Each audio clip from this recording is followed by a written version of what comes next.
మీద ఎన్నికల సంఘం ఏం యాక్షన్ తీసుకుంటుందనేది చూడాల్సి ఉంటుంది. ఇప్పటివరకు ఉన్న లేటెస్ట్ అప్డేట్స్ ఒకసారి చూద్దాం. దాదాపు రాష్ట్ర వ్యాప్తంగా 6 మున్సిపాలిటీలను కాంగ్రెస్ పార్టీ కైవసం చేసుకుంది. గడ్డిపోతారం మున్సిపాలిటీలో బీఆర్ఎస్ పార్టీ విజయం సాధించింది. కోహిర్ మున్సిపాలిటీలో ఒక ఆసక్తికరమైన ఫలితం వచ్చింది. కోహిర్లో మొత్తం 16 వార్డుల్లో 8 వార్డులు కాంగ్రెస్ పార్టీ గెలిచింది. 5 వార్డుల్లో బీఆర్ఎస్ పార్టీకి గెలిచింది. ఒక్కో వార్డులో ఎంఐఎం, బీజేపీ స్వతంత్ర అభ్యర్థి గెలిచారు. సో ఇప్పుడు అక్కడ మున్సిపల్ చైర్మన్ ఎవరవుతారు అనేది ఇంట్రెస్టింగ్గా మారింది. ఎందుకంటే ఎవరికి ఫుల్ మెజార్టీ రాలా. సింగిల్ లార్జెస్ట్ మెజార్టీ కాంగ్రెస్ పార్టీకి వచ్చినప్పటికీ కూడా ఆ 8 స్థానాలతో మున్సిపల్ చైర్మన్ అయ్యే అవకాశాలు తక్కువ ఉంటాయి. కనీసం 9 అన్నా రావాలి. ఇప్పుడు మిగిలిన వాళ్ళలో అంటే బీఆర్ఎస్ నుంచి గెలిచిన 5 ఇటువైపు మద్దతు ఎట్టి పరిస్థితులు ఇవ్వరు. ఒక వార్డులో ఎంఐఎం గెలిచింది. ఎంఐఎం కాంగ్రెస్ పార్టీకి మద్దతు ఇస్తే అక్కడ మున్సిపల్ చైర్మన్ కాంగ్రెస్ పార్టీకి వచ్చే అవకాశం ఉంటుంది. వాళ్ళు సపోర్ట్ చేయకపోతే మళ్ళీ అది ఏం చేయాలన్నది చూడాల్సి ఉంటుంది. తర్వాత స్వతంత్ర అభ్యర్థి ఒకరు ఉన్నారు. ఆ స్వతంత్ర అభ్యర్థి కాంగ్రెస్ వైపు మొగ్గు చూపుతారా లేదా అన్నది ఇక్కడ మనం చూడాల్సి ఉంటుంది. ఇక మరిపేడ మున్సిపాలిటీ కాంగ్రెస్ కైవసం చేసుకుంది. చొప్పదండి మున్సిపాలిటీ కాంగ్రెస్ పార్టీ కైవసం చేసుకుంది.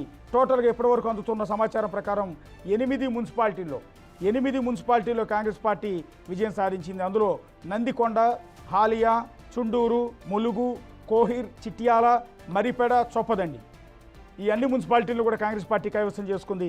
నందికొండ, హాలియా, చుండూరు, ములుగు, కోహిర్, చిట్యాల, మరిపేడ, చొప్పదండి మున్సిపాలిటీలు కాంగ్రెస్ ఖాతాలోకి వచ్చాయి. గడ్డిపోతారం మున్సిపాలిటీ బీఆర్ఎస్ ఖాతాలోకి వెళ్ళింది.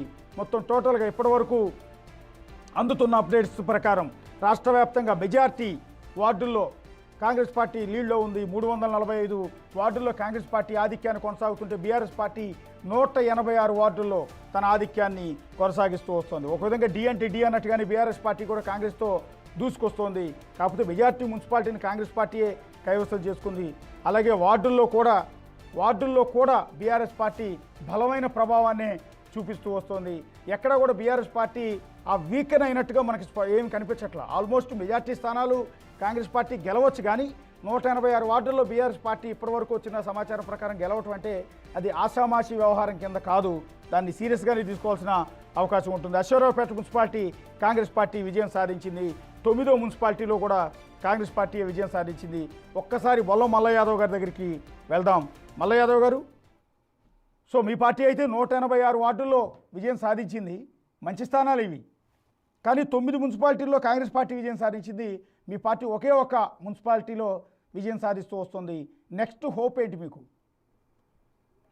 అంటే చైర్మన్ ఎన్ని గెలిచినాం అనే దానికంటే అక్కడ చైర్మన్గా కాంగ్రెస్ వాళ్ళు ఆధిక్యత సంపాదించిన కాడు కూడా మా స్థానాలు ఎన్ని అనేది ఆలోచిస్తే దాదాపుగా డి అంటే డి అన్నట్టు గౌరవప్రదమైన స్థానాలని దక్కించుకున్నాం. ప్రధాన ప్రతిపక్షంగా ఈవెన్ మున్సిపాలిటీస్లలో కూడా ప్రధాన ప్రతిపక్షంగా మేమే ఉండబోతా ఉన్నాం. దాంతోపాటు ఇప్పుడు మీరు అన్నట్టు 385 అంటే మాకు 186, 190 దాకా అంటే ఆల్మోస్ట్ 50% ఈక్వల్లీ మాకంటే డబుల్ నెంబర్లో ఉన్నారు వాళ్ళంతే. అదే ఏ అధికార పార్టీ ఉన్నా కానీ గతంలో దాదాపుగా 10-15% ప్రతిపక్షాలు గెలవటం కష్టం. కానీ ఈరోజు మేము వాళ్ళ దాంట్లో 50%లో ఉన్నామని అంటే ఇంకా 3 సంవత్సరాల వ్యవధి ఉంది. 2 సంవత్సరాల కాలం గడిచిపోయింది. దాదాపుగా ఓటింగ్ షేర్ కాడికి వస్తే పెద్ద వేరియేషన్ ఏం లేదు. అసెంబ్లీ ఎన్నికలప్పుడు మాకు పెద్దగా వేరియేషన్ ఏం లేదు, 1.8%. అదే రకంగా ఇప్పుడు ఆ వేరియేషన్ కూడా ఓటింగ్ రేషియో కూడా తగ్గే అవకాశం ఉంది. సీట్ల పరంగా మేము పెరుగుతూ ఉన్నాం వార్డుల వారీగా. ఎక్కడ చూసినా ప్రతి కౌన్సిల్లో ప్రధాన ప్రతిపక్షంగా మేము ఉంటాం. 1 సైడెడ్గా ప్రజలు తీర్పు కాంగ్రెస్కి ఇవ్వలేదు అనేది స్పష్టమవుతూ ఉంది. 1 సైడెడ్గా ఎక్కడ కూడా లేదు. 100% ప్రజలు మామూలుగా ఏకపక్షంగా ఓటేసిరు, అధికార పక్షానికే మొగ్గు చూపించిరు అని అంటే అటువంటి అవకాశాలు లేవు. వాళ్ళు అన్ని రకాల ప్రయోగాలు చేసిన తర్వాత కూడా ప్రలోభాలకు గురి చేసిరు, బెదిరింపులకు దిగిరు, కొనుగోలు చేసిర్రు, ఓటర్లనే కాదు నాయకులను కొనుగోలు చేసిర్రు. ఇన్ని చేసిన తర్వాత కూడా సామభేద దాన దండోపాయాలు ప్రయోగించిన తర్వాత కూడా ఈరోజు మేము గౌరవప్రదమైన స్థానాలను నిలబెట్టుకోగలుగుతున్నాము అని అంటే ప్రజలు మా పక్షాన ముమ్మాటికి ఉన్నారు అనేది స్పష్టమవుతా ఉంది.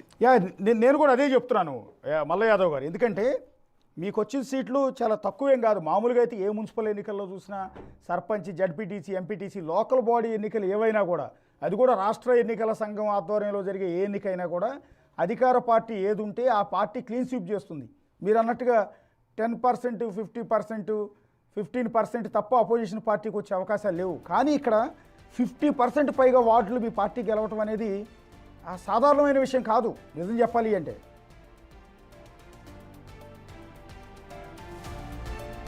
ఎస్, ఒక్కసారి మల్ల యాదవ్ గారి చిన్న టెక్నికల్ ప్రాబ్లం లైవ్. ఒక్కసారి కోహిర్ మున్సిపాలిటీలో ఆసక్తికరమైన ఫలితం వచ్చింది. ఇక్కడ మొత్తం 16 వార్డులు ఉంటే 8 వార్డుల్లో కాంగ్రెస్ పార్టీ విజయం సాధించింది, 5 వార్డుల్లో బీఆర్ఎస్ పార్టీ విజయం సాధించింది. ఒక్కో వార్డులో అంటే ఎంఐఎం ఒక వార్డులో, బీజేపీ ఒక వార్డులో, స్వతంత్ర అభ్యర్థి మరొక వార్డులో విజయం సాధించారు. సో ఇక్కడ మున్సిపల్ చైర్మన్ కాంగ్రెస్ పార్టీ అభ్యర్థి కావాలంటే ఇంకొక వార్డు మెంబర్ వాళ్ళ వైపు సపోర్ట్ ఉండాలి. అంటే 9 అన్నా రావాలి కదా, దాదాపు 16 అంటే 16లో సగం 8, ఒకటి కలిపితే 9 స్థానాల్లో కాంగ్రెస్ పార్టీ కనుక విజయం సాధిస్తే మున్సిపాలిటీ వాళ్ళ చేతిలోకి వస్తుంది. కానీ ఇక్కడ వచ్చింది 8 మాత్రమే. సో 8తో మున్సిపల్ చైర్మన్ అవ్వటం అసాధ్యం. పోనీ మిగిలిన పార్టీలు ఎవరున్నారు? మిగిలిన పార్టీల్లో 5 వార్డుల్లో బీఆర్ఎస్ గెలిచింది, అంటే అక్కడ బలమైన అపోజిషన్ క్లియర్గా ఉంది. ఒక వార్డులో ఎంఐఎం గెలిచింది, ఇంకో వార్డులో బీజేపీ గెలిచింది, ఇంకో వార్డులో స్వతంత్ర అభ్యర్థి గెలిచారు. ఒకవేళ బీఆర్ఎస్ పార్టీకి బీజేపీ అభ్యర్థి మద్దతు ఇచ్చే అవకాశాలు చాలా తక్కువ ఉంటాయి. ఎంఐఎం అభ్యర్థి మద్దతు ఇచ్చారు అనుకుందాం, 5 + 1 6, ఇండిపెండెంట్ ఒకటి కలిపితే 7, బీజేపీ కూడా ఇచ్చింది అనుకుందాం, పోనీ 8 అవుతాయి. అప్పుడు ఈక్వల్ అవుతాయి. కాంగ్రెస్ పార్టీ 8, బీఆర్ఎస్ 8 అవుతాయి. కాబట్టి ఎవరు నేరుగా మున్సిపల్ చైర్మన్ అయ్యే అవకాశం ఉండదు. అలాంటి క్రమంలో 8 స్థానాలు వచ్చిన కాంగ్రెస్ పార్టీకి ఒకే ఒక వార్డు మెంబర్ అవసరం అవుతుంది మున్సిపల్ చైర్మన్ కావాలంటే. ఇక్కడ అవకాశం ఏంటంటే బీఆర్ఎస్ ఎట్లాగో ఇవ్వదు కాబట్టి ఎంఐఎం ఇచ్చే అవకాశం ఉంటుంది. ఎంఐఎంతో కాస్త సన్నిహిత సంబంధాలే ఉంటాయి కాబట్టి ఎంఐఎం అభ్యర్థి కాంగ్రెస్ వైపు మొగ్గు చూపే అవకాశం ఉంటుంది. అలాగే ఇండిపెండెంట్ అభ్యర్థి కూడా కాంగ్రెస్ వైపు మొగ్గు చూపుతారా లేదా అన్నది మనం ఇక్కడ చూడాల్సి ఉంటుంది. ఇక బీజేపీ అభ్యర్థి ఎట్లాగూ కాంగ్రెస్కి మద్దతు ఇచ్చే అవకాశాలు లేవు కాబట్టి హోప్ అంతా కూడా ఎంఐఎం అభ్యర్థి అండ్ ఇండిపెండెంట్ అభ్యర్థి వీళ్ళిద్దరిలో ఎవరో ఒకరు కాంగ్రెస్ పార్టీకి గనక మద్దతు ఇస్తే, ఇదంతా మనం ఇవ్వమని చెప్పట్లేదు, ఇస్తే ఆ దిశగా వీళ్ళు కూడా ప్రయత్నాలు చేస్తారు. ఇందాక బొల్లమల్ల యాదవ్ గారు చెప్పినట్టుగా కేవలం మెజార్టీ స్థానాలు సంపాదించడం కాదు, ఆ తర్వాత మున్సిపల్ చైర్మన్ కోసం గొడవలు ఉంటాయి, అక్కడ వర్గాలు ఉంటాయి, ఆ తర్వాత ఇండిపెండెంట్ల కోసం గేలం వేస్తూ ఉంటారు రకరకాలుగా. ఫుల్ మెజార్టీ వస్తే ఓకే, కానీ ఈ ఇండిపెండెంట్ల అభ్యర్థి 10 చోట కూడా కీలకం అవుతూ ఉంటారు, కింగ్ మేకర్ అవుతూ ఉంటారు. కొన్ని సందర్భాల్లో నన్ను మున్సిపల్ చైర్మన్ చేస్తేనే నేను మద్దతిస్తానంటాడు.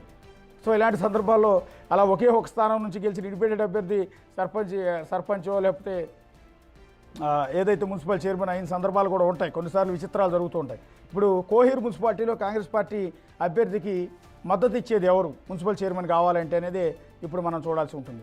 ఇక ఇంద్రేశం మున్సిపాలిటీ ఇక్కడ పటాన్ చెరువు దగ్గర హైదరాబాద్ సిటీలో కలిసి ఉంటుంది ఇంద్రేశం. ఈ మధ్యకాలంలో రియల్ ఎస్టేట్ కూడా బీభత్సంగా ఊపందుకుంది, ఔటర్ రింగ్ రోడ్డు పక్కనే ఉంటుంది.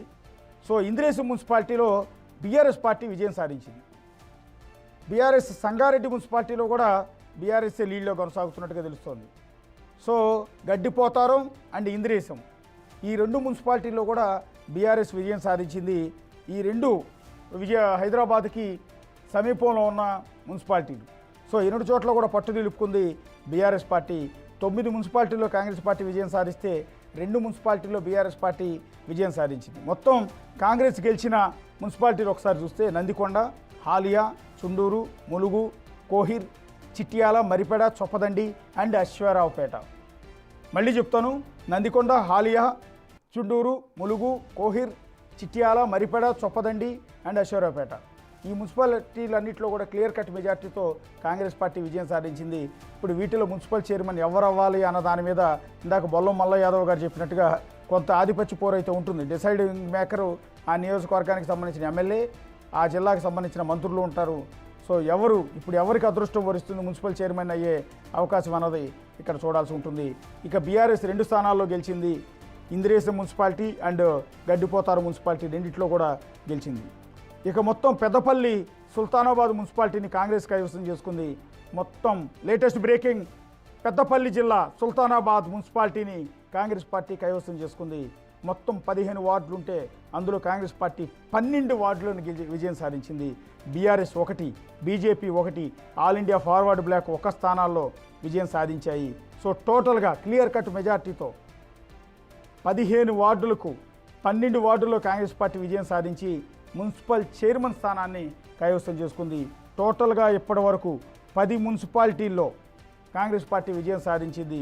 టోటల్గా కాంగ్రెస్ పార్టీ గెలిచిన మున్సిపాలిటీల పేర్లు మళ్ళీ చెప్తాను. ఇప్పుడు గెలిచిన ఈ సుల్తానాబాద్ అండ్ అశ్వారావుపేట, నెక్స్ట్ నందికొండ, హాలియా, చుండూరు, ములుగు, కోహిర్, చిట్యాల, మరిపేడ, చొప్పదండి, మొత్తం 10 మున్సిపాలిటీల్లో కాంగ్రెస్ పార్టీ ఎదురులేని దిశగా ముందుకు దూసుకుపోతుంది. ఎదురు లేకుండా విజయం సాధించింది. ఈ మున్సిపాలిటీల్లో మున్సిపల్ చైర్మన్ విషయంలో ఎలాంటి ఇబ్బంది లేదు. ఎందుకంటే గెలుపుకు కావాల్సిన అన్ని వార్డులను కాంగ్రెస్ పార్టీ విజయం సాధించింది కాబట్టి మున్సిపల్ చైర్మన్ విషయంలో కాంగ్రెస్ పార్టీకి ఇక్కడ పెద్దగా ఇబ్బంది ఉండదు. ఇక కోహిర్ సంగతే మనం ఒకసారి చూడాల్సి ఉంటుంది. కోహిర్ సంగతి ఏంటి? కోహిర్ కాంగ్రెస్ పార్టీ గెలిచినట్టుగా మా వాళ్ళు లిస్టులో వేశారు, కానీ ఇది ఆ ఖాతాలోకి రాకపోవచ్చు. ఎందుకంటే 8 వార్డులు మాత్రమే గెలిచింది. సో ఇండిపెండెంట్ అభ్యర్థి సపోర్ట్ చేస్తేనే గెలిచినట్టు. సో టెక్నికల్గా ప్రస్తుతానికి గెలిచినట్టు కాదు, మెజారిటీ వార్డులను గెలుచుకున్నట్టుగా చూడాలి తప్ప మున్సిపాలిటీని గెలిచినట్టుగా మనం చూడాల్సిన అవసరం లేదు ఇక్కడ కోహిర్ని. సో సాయంత్రం లోపు ఆ ఇండిపెండెంట్ అభ్యర్థి ఎవరైతే ఉంటారో వాళ్ళు, ఇండిపెండెంట్ అభ్యర్థి కానీ ఎంఐఎంఐ అభ్యర్థి కానీ, వాళ్ళు కాంగ్రెస్ పార్టీకి మద్దతు ఇస్తున్నామని అనౌన్స్ చేస్తే కోహిర్ మున్సిపాలిటీ కాంగ్రెస్ పార్టీ చేతిలోకి వస్తుంది. ఒకవేళ వీళ్ళెవ్వరూ మద్దతు ఇవ్వకపోతే ఈక్వేషన్ మళ్ళీ వేరుగా ఉంటుంది. అలాగని బీఆర్ఎస్ అభ్యర్థి మున్సిపల్ చైర్మన్ అయ్యే అవకాశం కూడా లేదు. ఎందుకంటే వాళ్ళకు కూడా